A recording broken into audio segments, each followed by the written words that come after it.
اپنے رب کی نافرمانی کرے، ہمیشہ ہر وقت محنت اور مشقت کرتا آپ کو جہنم میں لے جانے کے لیے۔ جب حضرت آدم علیہ السلام اس دنیا سے چلے گئے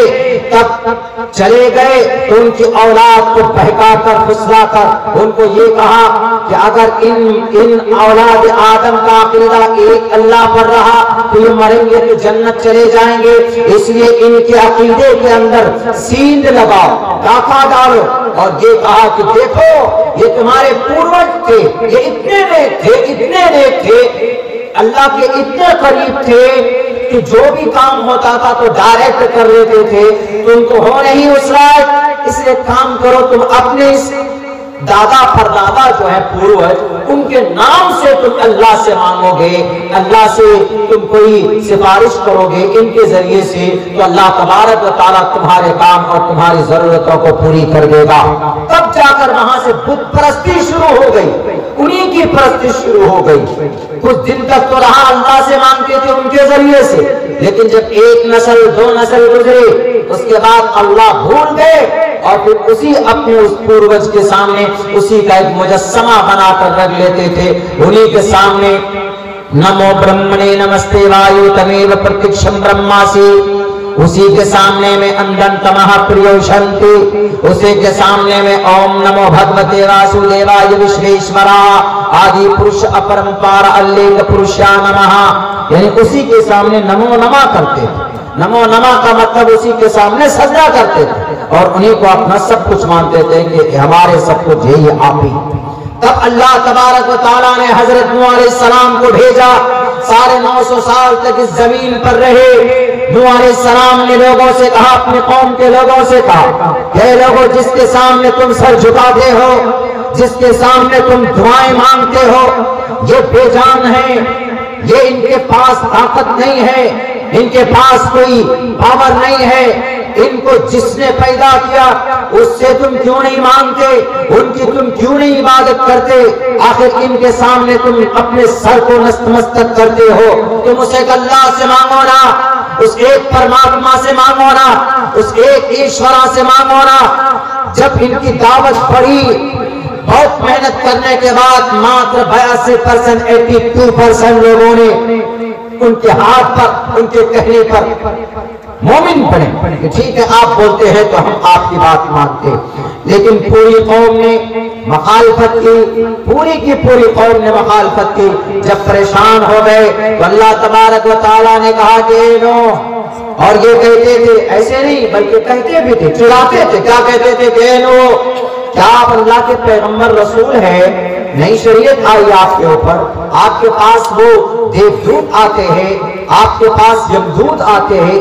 آپ ہم پر عذاب لا کر دکھاؤ تو اگر آپ سچے ہو تو بات وہاں پر نہ کیا جاتی تھی۔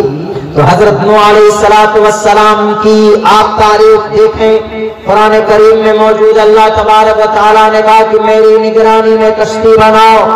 حضرت نوح علیہ السلام کشتی بنا رہے ہیں اپنے ہاتھوں سے، اور کہا کہ اپنے جو لوگ مجھ کو مانتے ہیں، مجھے ایک خدا مانتے ہیں، ان لوگوں کو کشتی پہ سوار کر لو، کشتی پہ سوار کر لو۔ سب لوگوں کو کشتی پر سوار ہو گئے، 82 لوگ باختلاف روایت۔ اس کے بعد پھر جب وہاں پر بارش شروع ہوتی، وقیل یا ارض ابلعی ماءک ویا سماء اقلعی وغیض الماء وقضی الامر واستوت علی الجودی وقیل بعدا للقوم الظالمین۔ آسمان سے بارش شروع ہوتی، نیچے زمین سے پانی اگلنا شروع ہوتا، 6 مہینے تک مستقل بارشیں ہوتی اور پوری دنیا سیلاب کے زد میں آ جاتا، اور وہ کشتی، اس کشتی پہ سوار ہونے والے معدود چند افراد تھے۔ حضرت نوح علیہ السلام اسی کشتی پہ تھے اور وہ پوری قوم تباہ و برباد ہو گئی، جس قوم نے اللہ کی نافرمانی کی تھی، جس قوم نے حضرت نوح کے پیغام کو ٹکرایا تھا، جس قوم نے اللہ کو ایک اللہ ماننے سے، شیء قدیر ماننے سے سے قادر مطلق ماننے سے انکار کیا تھا۔ میرے بھائیو، آج بھی ہمیں یہ قرآن کریم کے واقعات ہمارے لیے عبرت ہے۔ اگر آج بھی ہم اللہ کے پیغام کو نہ مانیں، اللہ کی شریعت کو اگر آج ہم ٹھکرا دیں، تو اللہ تبارک و تعالیٰ آپ کو آج بھی ہلاک کر سکتا ہے۔ اللہ تبارک و تعالیٰ آج بھی آپ کو کسی نہ کسی ذریعے، کسی نہ کسی عذاب میں ڈال کر آپ کو ختم کر سکتا ہے۔ اللہ تبارک و تعالیٰ، اللہ کو ہماری عبادت کی ضرورت نہیں ہے، اللہ تبارک و تعالیٰ کو ہمارے بندگی کی ضرورت نہیں ہے، وہ قادر مطلق ہے۔ ان اللہ غنی حمید ہے، اللہ تبارک و تعالیٰ بے نیاز ہے، ہم مجبور ہیں۔ Therefore, every time we should to pray to God, we should to offer salah 5 times a day continue. ہمیں 5 وقت کی نمازیں پڑھنی چاہیے، ہمیں اپنی زندگی کو اللہ کے فرمان کے مطابق گزارنا چاہیے، ورنہ پچھلی قومیں تباہ کر دی گئی، تاریخ میں ذکر کیا گیا ان کے تباہ ہونے کو۔ اللہ تبارک و تعالیٰ نے ایسا تباہ کیا، 6 مہینے تک بارشیں ہوئی، پوری دنیا کے اندر پانی بھر جاتا ہے، کوئی پرسان حال نہیں ہوتا۔ وَاسْتَوَتْ عَلَى الْجُودِي وَبُعْدًا لِلْقَوْمِ الظَّالِمِينَ۔ جودی پہاڑ کے اوپر کشتی جا کر رک جاتی ہے، ان کے بیٹے بھی تباہ ہو گئے، سیلاب میں ڈوب گیا، نافرمانی کی اللہ کی۔ اور ابا سے کہا، حضرت نوح کہتے اپنے بیٹے سے، بیٹے سوار ہو جاؤ، کشتی پہ سوار ہو جاؤ، اللہ کی نافرمانی مت کرو، تم اللہ کو ایک مانو۔ انہوں نے کہا کہ نہیں، مجھے آپ کے خدا سے کوئی لینا دینا نہیں، میں تو پہاڑوں میں چھپ جاؤں گا، چڑھ جاؤں گا، یہ پہاڑ مجھے بچائیں گے، جب اللہ کا عذاب آتا ہے کوئی نہیں بچا پائے گا۔ بنگال کے بھارت کے مسلمانوں، جب اللہ کی نافرمانی ہم کریں گے تو کبھی اللہ تبارک و تعالیٰ کرونا کے ذریعے سے آپ کو پریشان کرے گا، کبھی اللہ تبارک و تعالیٰ لال بھجکروں کے ظلم و تشدد کے ذریعے سے آپ کے کلمہ پڑھنے والوں کو پریشان کیا جائے گا۔ تاریخ گواہ ہے، دیکھیے بھی 4-5 سال پہلے ایک حادثہ ہوا تھا راجستھان کی سرزمین پر، میں نے تقریباً 10-15 تقریروں کے اندر بات کہی تھی۔ آپ کے اسی کلیا چک کا وہ مزدور آدمی جن کا نام افرازل تھا شاید، ان کو مارا گیا۔ کیا ہے یہ عذاب ہے، یہ ذلت اور رسوائی کی موت ہمیں دی جاتی ہے ان کفار کے ذریعے سے، اور بزدل بڑے بیٹھے ہم دیکھتے کیوں یہ لوگ حاوی ہے کفار مکہ۔ آج چلے جائیے عرب امارات میں، جزیرۃ العرب کے اندر جنگ بدر کو اسپورٹ فیلڈ بنانے کی کوشش کی جا رہی، جہاں پر قرآن نازل ہوتا تھا، جہاں پر اللہ تبارک و تعالی حضرت جبرائیل امین کو بھیجتے تھے، جہاں محمد رسول اللہ بیٹھ کر قرآن کا درس دیتے تھے، جہاں محمد رسول اللہ بیٹھ کر تعلیم دیا کرتے تھے۔ آج ان جگہوں کو بدلنے کی بات کی جاتی ہے، بیچنے کی کوشش کی جا رہی ہے، حرمین شریفین کو بیچنے کی کوشش کی جا رہی ہے، ہمارے بھارت کے اندر ہمارے پوتر استھل کو۔ کیا ہے یہ عذاب ہے، عذاب ہے۔ ابھی تو ایک مسجد ہماری لوٹی گئی، یہی بولیں گے لوٹی گئی، اس لیے کہ کوئی پروف ہی نہیں تھا اس مسجد کے اوپر یہ فیصلہ آنے کا، کوئی پروف نہیں تھا کہ زبردستی بنائی گئی اس مسجد کو مندر توڑ کر، نہیں، کوئی پروف نہیں تھا۔ میں 2 ٹوک لفظوں میں کہنا چاہتا ہوں، دکھا دو آج بھی نہیں، بٹ we have patience، ہم صبر کرتے ہیں، چونکہ ہمارا تعلق ہی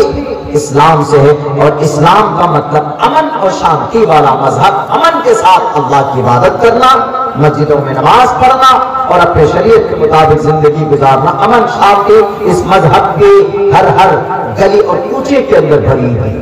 لیکن کچھ ابدروی لوگ، فسادی لوگ، اراجکتا کا ماحول پھیلانے کے لیے، تشدد فساد کا ماحول پیدا کرنے کے لیے اس طرح کے شوشے چھوڑ کے، میں کل بات کروں گا، جب سیرت کی بات آئے گی کل تو میں اس کے اوپر میں بالتفصیل بات کروں گا، بہت سارے اعتراضات بھی، اس کا جواب بھی میں آپ لوگوں کے سامنے رکھوں گا۔ لیکن آج تو میں اتنا کہوں گا، میرے بھائیو، بڑی قربانی دی گئی ہے اس مذہب کو یہاں تک پہنچنے میں، بہت قربانیوں کے ساتھ یہاں تک پہنچا۔ آج تو ہم لوگ وہ کیا بولتے ہیں،